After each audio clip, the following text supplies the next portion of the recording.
There is a book by Rabbi Nachman Breslov called Sichos. The title means Rabbeinu Nachman's Discourses. It is usually published together with his biography, which is called Shivchei Haran, or sometimes Shivache. Its title means his praises or the praises of him. In it is described a phenomenon called the Hyle. It is spelled Hyle. The letter H is majuscule because it is a proper noun. It is the name of a place, although not one that exists in our dimensional realm. It goes without saying that this is an esoteric concept, yet it can be an observable phenomenon to the trained eye and can even be a person or a friend. Hyle is an English word, but I believe its etymological origin is Greek. In Hebrew, it is called the Hiuli. Of course, to discover it, the prerequisite is that you must first believe in its existence. This isn't hard to do because it doesn't make much of an effort to hide itself from mankind. Nevertheless, if you choose to ignore it, for whatever reason, your mind will naturally and automatically blot out all perception of it.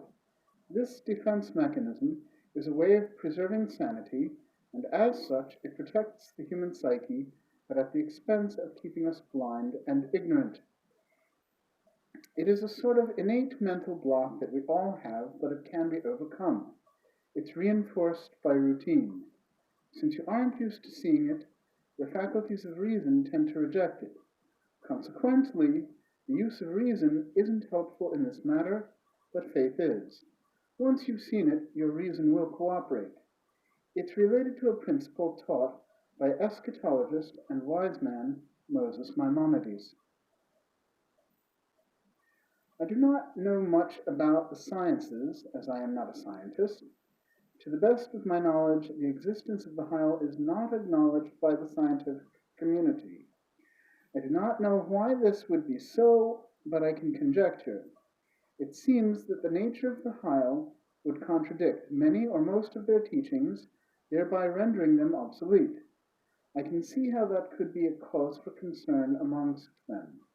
Nevertheless, it can become observable to the naked eye if one is willing to prepare himself or herself. In other words, kindly remove the lab coat.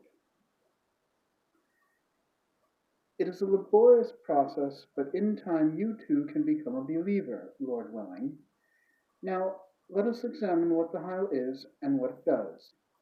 In my experience, I have found that the Hyle is basically unseen spaces. It is any and all of them, yet it is a unified place. In other words, if you are in a room with two doors on either side, and you closed both of them, the unseen spaces would be one and the same, a fact that science does not dispute on a fundamental level. The peculiar fact about it is that anyone and anything can appear from behind it. This, too, would gain agreement from the scientists, their followers, and ilk. I would not presume to speak for them, but I think the only area in which they might differ is probability. The Hyle can produce the most absurd and surprising things. It is also unbelievable in its own way. What I mean by that is that their arrival or appearance isn't always plausible. For example, there are temporal distortions.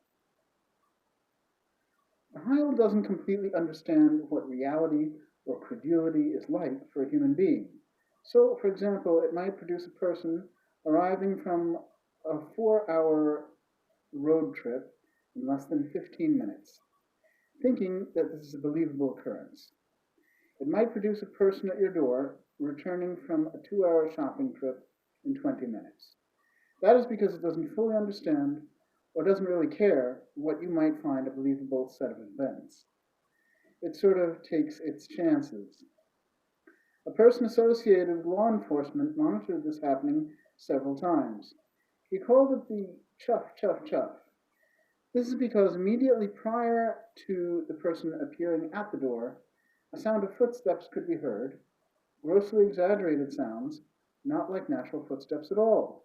They sounded like a person wiping their feet on a welcome mat, but forcefully, as if to disguise their otherwise inexplicable arrival.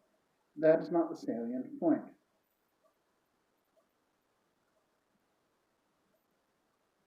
The salient point here is that no other signs of their approach could be detected. In other words, they obviously just appeared out of thin air. They then made a feeble attempt to cover their mysterious appearance by making noises resembling the sound of footsteps, hence the designation chuff, chuff, chuff. It is the sound of their unseen feet or facsimiles thereof. It is not because they aren't intelligent enough to come up with a convincing ruse. It's either because they don't understand mankind well enough to know what fools us, or they deliberately wanted to reveal that they appeared instantly and that they came from nowhere.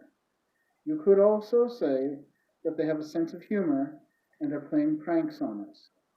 If so, it could then be interpreted as a form of taunting. Those are my conclusions thus far, but the matter bears further investigation.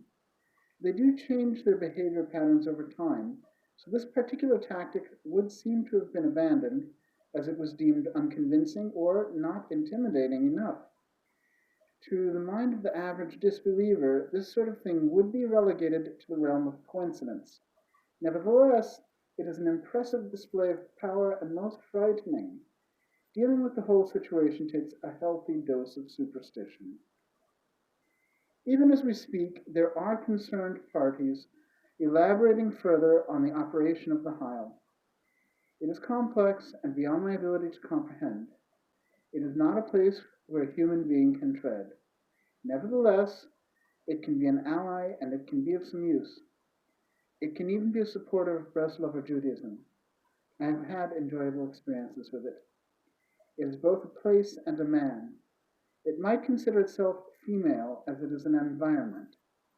That would be its intrinsic gender rather than its apparent or exterior gender. That is what I heard it say.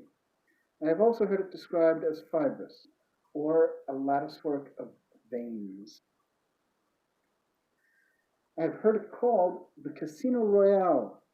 It is likened to a croupier manning a roulette table. It wears sleeve bracers. They resemble armbands, but are not. Its favorite color is diamonds. In that way we are related, as we are both considered red, and I am called heart. Yet he does not correspond to any color in the visible spectrum.